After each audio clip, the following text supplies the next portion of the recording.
నమస్తే అండి, నా పేరు కవిత. ఏఎంసీ ఆఫీస్లో వర్క్ చేస్తున్నాను. మా బ్రాంచ్ వచ్చేసి హైదరాబాద్లో మలక్పేట్ ముసిరాబాద్లో టీవీ టవర్ ఆపోజిట్లో ఉంటుందండి. ఇప్పుడు పండుగల సీజన్ వస్తుంది కదండి, ఒక పెద్ద పాట్ ఉంది. ఇది ప్రైమస్ అంటాము. ఇది వచ్చేసి 9.5 లీటర్స్ కెపాసిటీ, 32 సెంటీమీటర్ అయినప్పుడు పెద్దగా ఉంటుంది పాట్. ప్లేన్ రైస్ వచ్చేసి మనకు 2.5 kgs అవుతుంది. చాలా సాఫ్ట్గా అవుతుంది రైస్.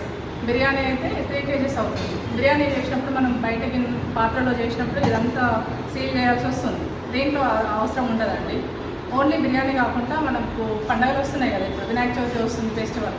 పులిహోర చేసుకోవచ్చు, రవ్వ కేసరి చేసుకోవచ్చు, ప్రసాదాలు ఏవైనా చేసుకోవచ్చు. ఈ బేస్ మెయిన్ అండి. ఈ బేస్ వచ్చేసి ఎక్కుతం బేస్ అంటాము. ఇది 30 years ఉంటుంది. ఏదో ఒకరోజు 2 రోజులు వండుకునే పాత్ర అయితే కాదు. ఇది చాలా స్టాండర్డ్గా ఉంటుంది. ఇది ఆడేద్దాం అంటాం. ఇది సెట్ చేసినప్పుడు టైం వస్తుంది. ఇక్కడ ప్లెయిన్ రైస్ అన్నప్పుడు మనకు 5 minutesలో అవుతుంది. బిర్యానీ అన్నప్పుడు ప్లెయిన్ రైస్ 10 minutes, బిర్యానీ అన్నప్పుడు 5 minutesలో అవుతుంది. ఎందుకంటే దమ్ బిర్యానీ కదా, త్వరగా అవుతుంది. మన ఫ్రెండ్స్ వచ్చినా బంధువులు వచ్చినా కానీ మనకు మినిమం 2 kgs రైస్ ఉంటుంది. మామూలు గిన్నెలో వండుకున్నప్పుడు ఏమవుతుంది, 2 ఇట్లా పెట్టాలన్నట్టు అడవుడు ఉంటుంది. ఇందులో అయితే తొందరగా అయిపోతుంది, చాలా సాఫ్ట్గా అవుతుంది. మీకు ఇంకేమైనా వివరాలు కావాలంటే నా నెంబర్ స్క్రోల్ అవుతుంది, కాల్ చేయండి. పూర్తి డీటెయిల్స్ ఇస్తాను. థ్యాంక్ యూ అండి.